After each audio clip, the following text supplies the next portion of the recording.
একবার দুবাহ তুলে হরিবোল বলে। ভগবান বললেন, একবার যদি কোনো জীব আত্মসমর্পণ করে হরিবোল বলতে পারে, জীব যদি এক পা আমার দিকে এগিয়ে আসে, আমি তার দিকে 100 পা এগিয়ে যাই। তাই দেখুন, করুণাময় দয়াল গৌর সুন্দর, আপনারা নবদ্বীপে গিয়েছেন, আমার গৌর হরিকে দর্শন করেছেন। দয়াল গৌর হরি নিজে চেঁচে জীবের হাতে ধরে পায়ে ধরে হরি নাম দিয়েছে। মা, কলিযুগে নাম ছাড়া নাহি আর ধর্ম, সর্বধর্ম সার নামে শাস্ত্র মর্ম। 4টে যুগের মধ্যে শ্রেষ্ঠ যুগ হচ্ছে এই কলিযুগ। কেন বলুন তো শ্রেষ্ঠ? যে মধুমাখা হরিনাম আপনারা আজ সবাই মিলে পাড়ায় পাড়ায়, অলিতে গলিতে, গ্রামে গঞ্জে, দেশ বিদেশে হরিনাম শ্রবণ করছে বাবা, শুধুমাত্র কলিতেই যে ধর্ম প্রচার হয়েছে তা নয়, ধর্ম কিন্তু অন্য যুগেও প্রচার হয়েছে।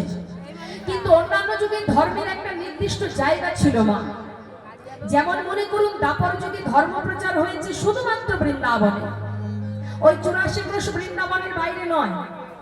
কিন্তু কলিযুগে যে ধর্ম প্রচার হয়েছে, মানে হরিনাম মহামন্ত্র, এটাকে শুধু ভারতবর্ষে আটকে আছে বাবা? এটাকে শুধু ভারত ভূমিতেই চলছে? এই হরিনাম কি শুধুমাত্র নবদ্বীপেই হয়, আর কোথাও হয় না? দেশ বিদেশে এই মহামন্ত্র ছড়িয়ে পড়েছে।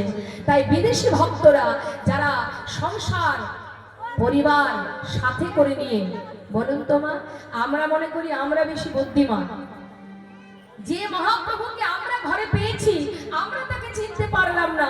আর বিদেশি ভক্ত যারা ফ্রান্স থেকে এসেছে, যারা আমেরিকা থেকে এসেছে, যারা জার্মান থেকে এসেছে, তাহলে একবার ভাবুন তো বাবা, নিশ্চয়ই অনেকেই গেছে নবদ্বীপ মায়াপুরে, বিদেশি ভক্তরা।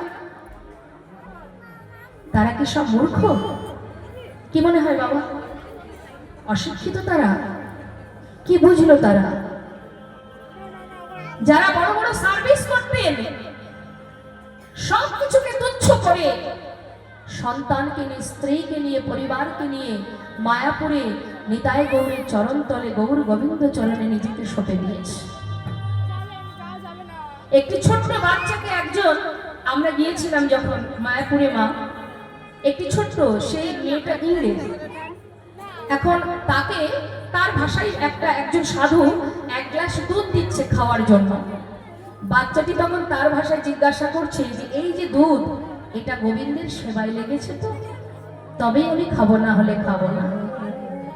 তাহলে একবার চিন্তা করতে হবে মা, মূর্খ আমরা, বোকা আমরা, যে আজও আমরা আমাদের বিশ্ব পিতাকে চিনতে পারলাম না। যে আমাদের ঘরে আছে, একবার নয় 4 বার, সত্য ত্রেতা দাপর কলি, 4 যুগেই ভগবান এই ভারতবর্ষের মাটিতে এসেছে, আমাদের দেশে এসেছে। এটা আমাদের অহংকার। ভারত ভূমি